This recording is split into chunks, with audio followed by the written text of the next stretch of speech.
Hi, readers, it's Lori. Welcome back to my channel, Books, Ink, and Paper, or welcome if this is your first time to Book Chat Live Chat.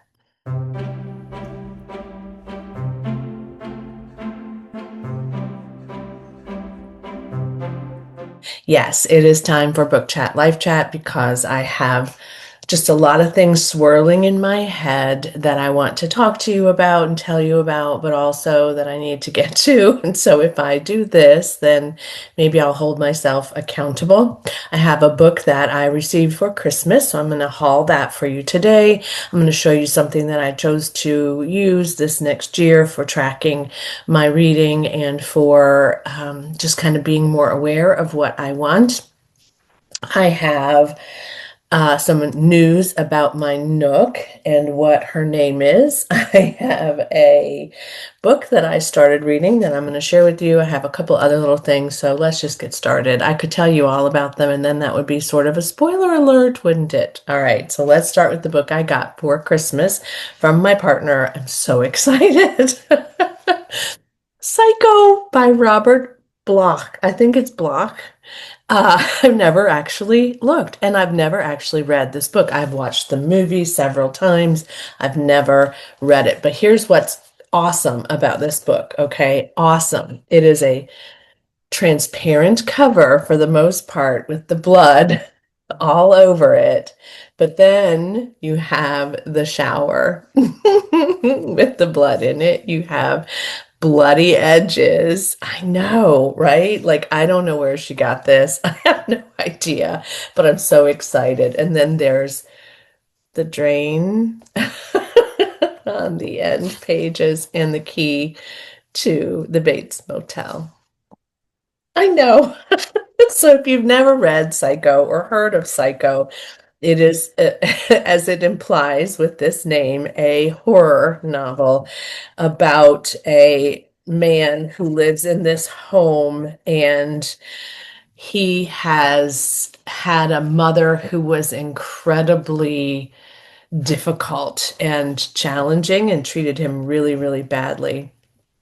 And I'm looking for her name because I couldn't remember her name. Mary Crane sees a neon sign that says there's a vacancy at the Bates Motel. And so she goes to get a room. And what happens next is incredible. So if you haven't read it before, I encourage you to read it. And I will try to figure out where she got that so that I can tell you. But it might have been on Amazon. I'm not sure. All right, now for the Nook reveal.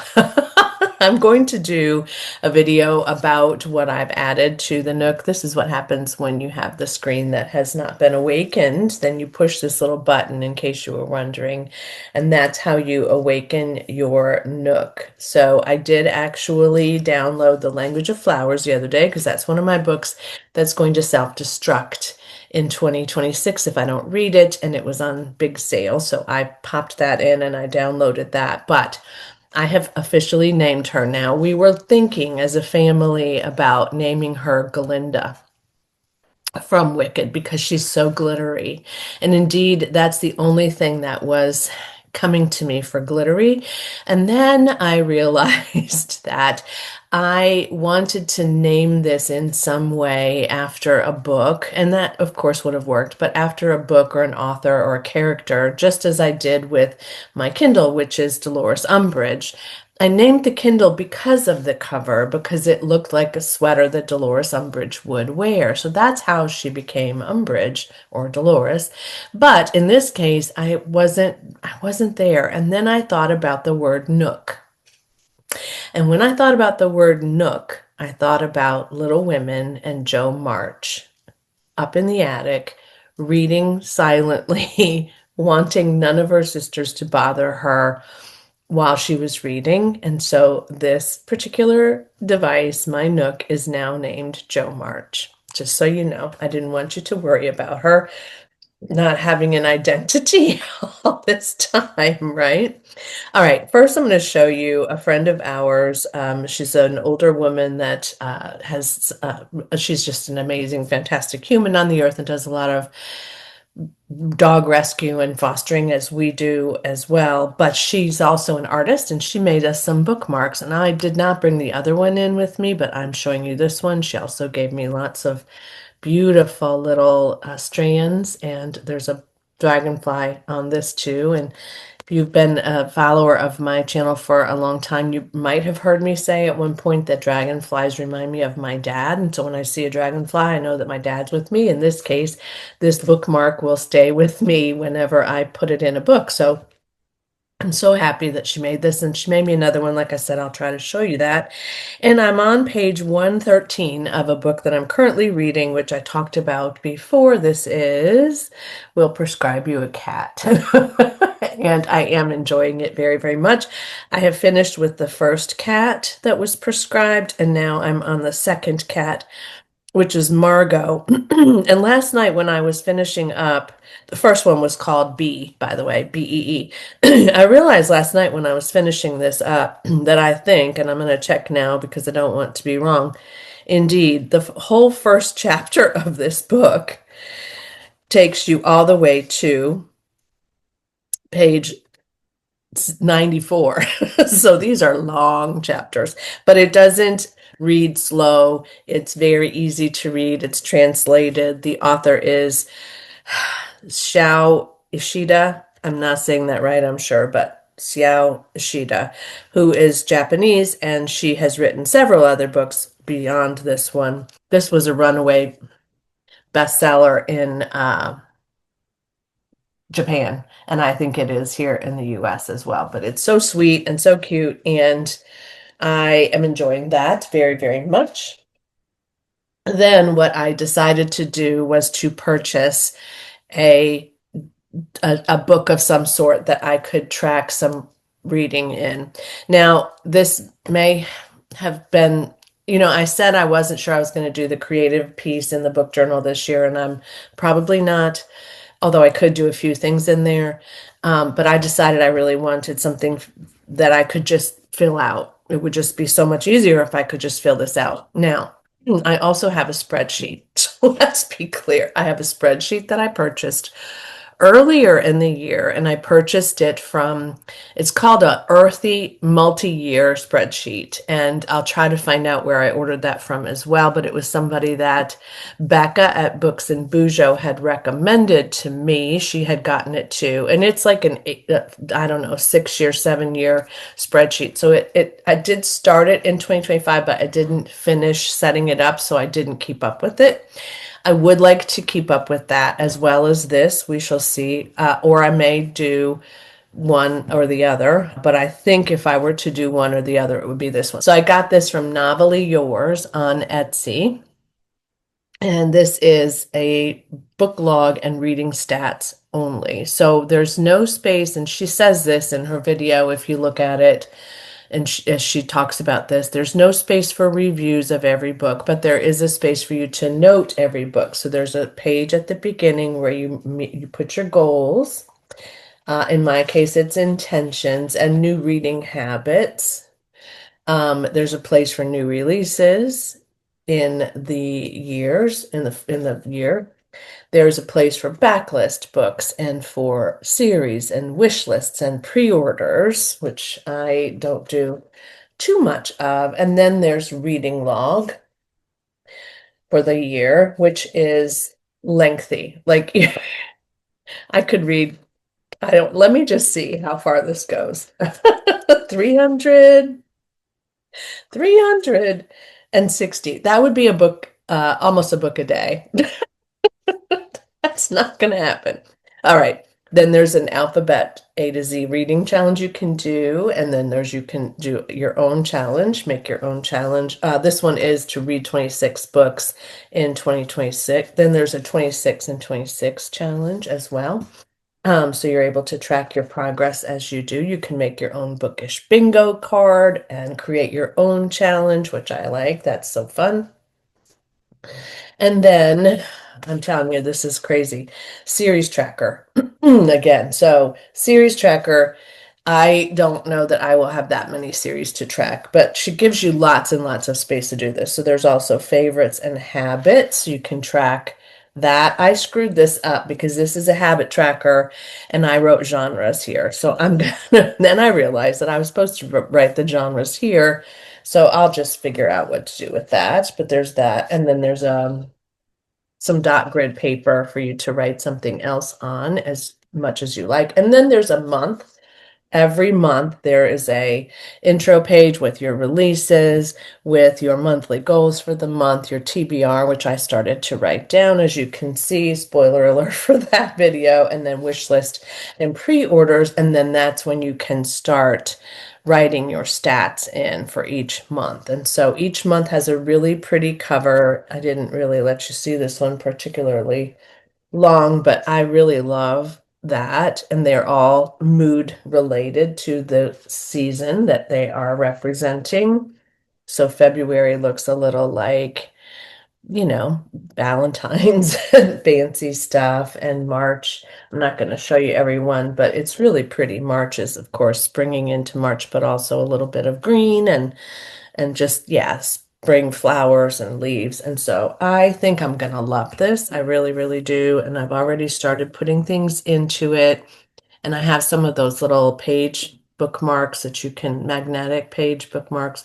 So I'm going to put some of those in there too, just to make this a little bit easier. But the tabs are also very helpful, and they definitely separate things for you in a way that makes sense. So I'm probably going to use this. And I also started by using some of my pens, and they weren't bleeding, but the darker color was looking like it was going to, I could see it a little bit faintly. And I'm kind of picky about that. Hold on, I have to sneeze. I'll be right back. Sorry, my cold is not gone. It just will not leave me. But anyway, I'm now using these, which I've had for a while and haven't used. What pens do I have that I don't really need? But this one has mild color, no smearing, and quick drying. So that worked out really well for me so far. And I think that this will be what I continue to use for that along the way. But I will say that the spreadsheet, there's nothing wrong with the spreadsheet. It has a space for you to put your goals for the year. It helps you to track those goals by clicking monthly on what goals you've made. You can add your reading challenges in as well. If you take a look at her videos, you'll see then she has a place for you to write the books that you read in that year, of course, and then your yearly stats will pop up. Bookshelf titles that you want to mark as read in a little bookshelf, which is really cute. Your monthly stats, of course, will also show up, which they do in Goodreads. But what I also like is that it gives you your years side by side. So again, 2025, I didn't do a whole lot with, but from now on to 2029, that's when it looks like it ends. So I have 5 years of this. Technically, when I bought it, it was not expensive. I don't remember how much it was, but it was just really a good bargain. Of course, it is a digital purchase, so you just download it and make a copy of it so that you aren't, using theirs. But it's really nice, and I think I really want to do this. I really want both. I don't know why, but I really just feel like I want both. And there's nothing wrong with that. There's nothing wrong with wanting that, right? So I think that this is going to kind of be the way for me to go this year. And so maybe that would be my Saturday morning momentum time. So speaking of the momentum hour, we are going to be doing this again in 2026, obviously, and we have the same people joining. It'll be Kat and myself and Lee and Liz and Jennifer or Jen. They all have their own little book space or book nook somewhere, right? And you know that. But also, this one is a different name. So last year it was Thrive. I think Thrive in 2025. That's what it was. This year it is Rise and Remix in 2026. So I really kind of like that. Maybe that's what led me to the idea that I could do, kind of a remix of physical book stats and digital book stats. I don't know, but I'm super happy to begin that with my friends, and it's always a fun event. Finishing a series that I watch, which is called Down Cemetery Road, by the way. That is with Emma Thompson and Ruth Wilson in it, and several other really great actors. This is a British series that was created. I don't know if it's going to continue on, but I do know that it is based on an adaptation that was written by an author whose name I cannot now remember, but I'm going to tell you what it is. And I really enjoyed it. It's dark. It's very, very dark. It's very gruesome. It's by Mick Herron. And the reason I say that this might be a series is because the book is called Down Cemetery Road, The Oxford Investigations, book number 1. So I do plan to read it. I didn't know it was a book also until an adaptation until we had started it, but I think it's 8 series episodes, and I think it's on. That's the question. I'm going to tell you what it's on because I don't want to leave you hanging here. So Down Cemetery Road is on. It's on Apple TV. It's also on Prime Video for free. And so if you have a subscription to Apple TV, or it says it's play on Apple TV free, so that also may be true, but it may only be one episode. Sometimes they do that to get you to then buy the subscription to that, but it is really good. And if you are interested in a really dark mystery thriller that I don't want to say too much, but it's about something terrible that happens to a neighbor of the character that's played by Ruth Wilson, and a detective and his wife who are in a weird relationship, but he's found out about this thing that happened, and so he's trying to figure out what happened as a result of that. And that's all I'm going to tell you. And so it just goes into this incredible, rich, deep, difficult story about what's happened in this community, and set in England and the UK. And they go to Scotland too at one point. So it's really atmospheric in many, many ways. And I really enjoyed it. And I would like to read the book. Don't know when. My goal this year for reading is 35 books. Now, I said I was not going to have a high goal, and I've played with this a little bit on and off, and I'm certain I will probably surpass that. And if I do, I'll probably raise the goal up a little bit. But I really wanted to leave room for myself to read differently this year, just more meaningfully, to really notice that there are other things in my life that I want to prioritize, like creativity that I've been trying to make time for, as well as some little trips here and there and other things. But I'm not going to read my Kindle every day anymore. As I've said, my streak, just so you know, my ending goal for that was to read, every day for that year. And I did. I actually did for more than that because I forgot that I had already, started that. But my Kindle streak went for 125 weeks that I read, which again is more than a year, obviously. But I read continuously daily for 481 days.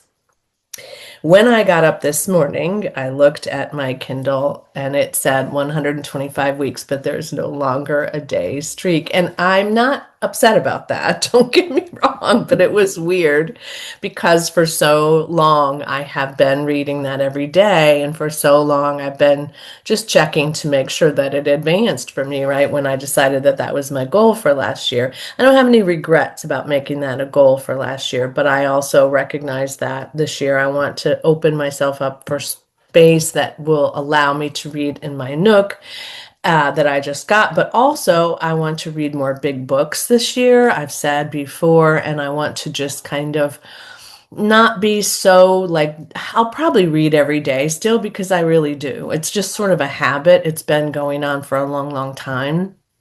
But it would be okay if I didn't read every day, right? Like I'm aware of that. I'm giving myself the grace to say, nope, not today. But I think that I'd like to focus on just being a little bit more mindful of what I want to read and what I'm just what mood I'm in for what book. I would, of course, like to read more of my backlist, even more of my backlist than I did this past year. I got super excited yesterday. I guess super is my word of today rather than really. I got super excited because, excuse me, I realized that all the books I bought in 2025 are now backlist books for me.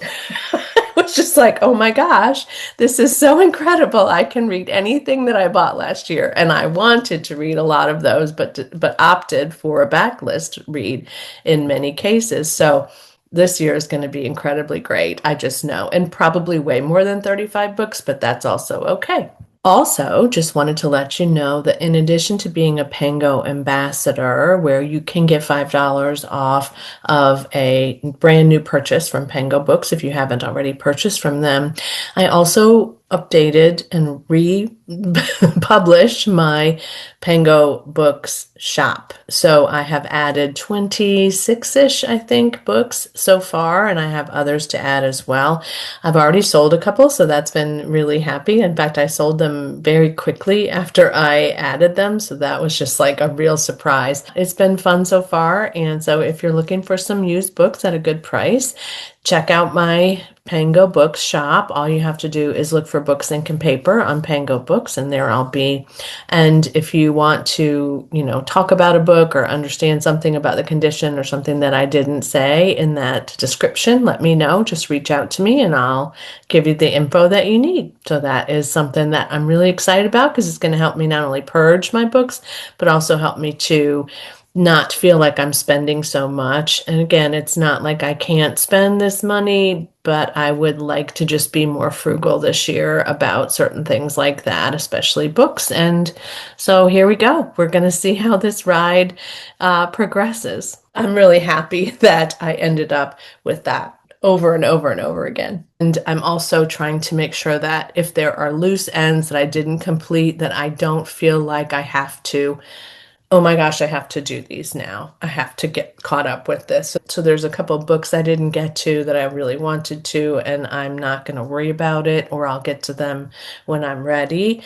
There were just a few challenges that I wanted to do more with that I just kind of thought, I don't think I have the bandwidth for that. There were book clubs that I missed.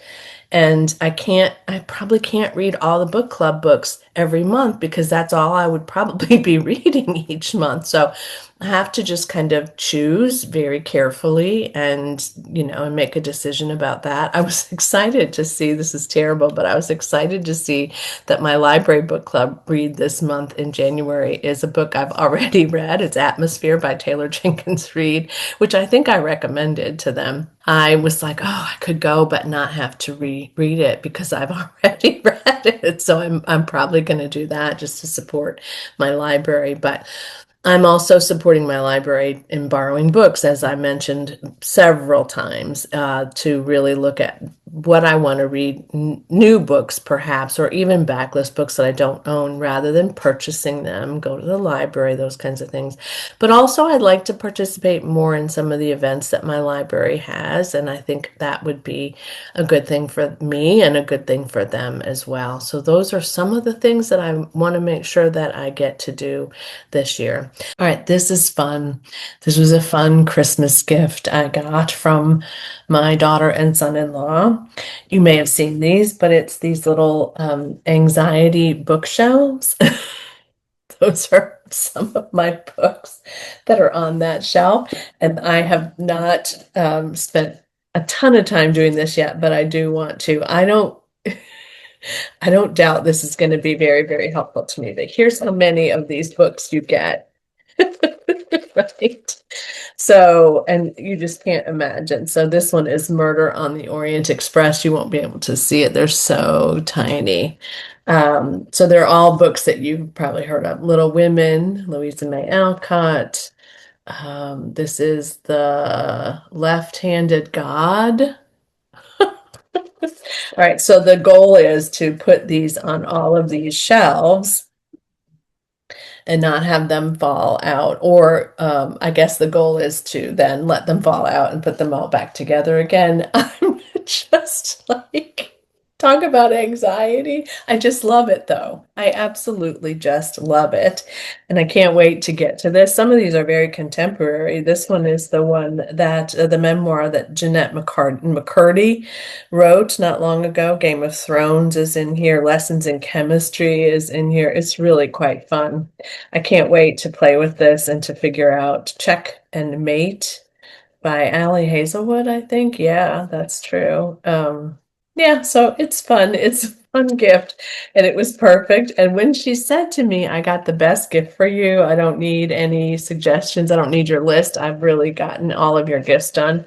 She wasn't kidding. This was really a perfect choice for me. So I can't wait to get into that more often. So you can put them all in there and it works. And I'm sure it's going to be great fun. Another little silly thing I was going to show you is I got this at Home. There's a chain of stores called At Home, and we have one. We also have Home Goods. We have all kinds of stores that have to do with home. But I just wanted to show you this. I got this for my bookshelves in the living room. You know, they're very tall, and I need to be able to dust them periodically because this is, you know, I have a cat and dogs and dust. But I got this at Home. And because this is like one of my favorite animals is a hedgehog. So it just spoke to me clearly, but also it's extendable. So I really can, because I did extend it all the way so that I can hit that top shelf just barely and on my tippy toes, but still I don't have to get the ladder to be able to do it. So if you have an At Home, or maybe because it is a chain, it's connected to a number of other shops, you can maybe find it somewhere else. But I just think this is the cutest little thing. And I do have other dusting utensils, but none of them can extend as long as this one can. And so when I figured that out in the store, it was a must buy, and I feel like it was $6 or $7. And then there's also the lovely announcement that we made a little while ago on social media that my youngest daughter is pregnant again. And so if you didn't see that, this is your announcement of that, I guess. The baby will be due at the end of June. And so we're, of course, anticipating that too. And some of the things that we would like to be doing with her, as we did last time, was to go to ultrasounds. We did with my daughter-in-law as well, and just to be there for her when she needs it. Of course, we'll probably have a baby shower or something like that, but we're just over the moon, and we're just excited to see how Lyra will be a big sister, and just how she will be with the baby, because she's just so sweet and kind, and she's so careful with the kids that are in the daycare with her, and she looks out for them, and she tells them to stop doing things sometimes, and she talks a lot to them and tries to get them to do things that she thinks they should do, and just helps to feed them sometimes. And she's very nurturing. She's definitely our little mama. We call my daughter a little mama because she's tiny, but also we call Lyra little mama sometimes, because she's so caring about those kids. We went to the museum with her the other day, and we saw a little boy that is a drop-in at her daycare, and his mom recognized her because she said that she's always so sweet to him, and she always welcomes him to when he comes in the door. And she's just really like a daycare worker in, toddler size. So that's really fun too, to see her grow and develop like that.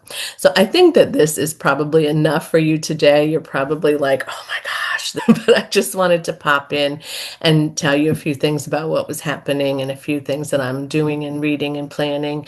And I would love to hear the same for you. The new year to me is the most precious time, because it is this container where you can hope for something different or better or amazing in the new year. You can strive for something different for yourself. You can be with people who feel the same energy that you do about the newness of the year and about the possibilities that lay ahead that we don't even know about or imagine, the things we're going to look forward to, the things we want to do differently than we did last year, which I'm certain there are several of those for me and for us as a family.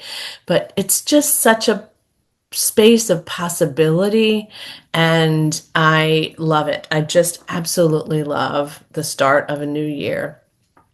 Sometimes the rest of the year can go up and down a little bit.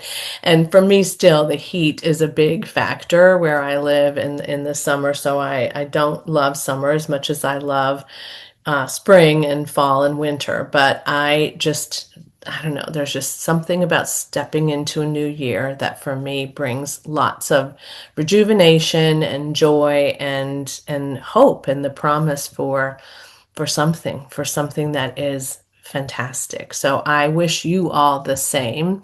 And I also can't wait to hear what you're thinking will be your possibilities for 2026. It takes me a little while to remember to write 2026 and to say 2026. And the other day I messed it up in one of the videos I was doing. So I'll get there. So thanks for watching today. Thanks for listening to my rants and for being a subscriber. I have many of you who are new, and I'm so happy that you're here as well. And if you haven't already subscribed, feel free to do so. It's a great space to be, great people. And as always, happy reading. Bye.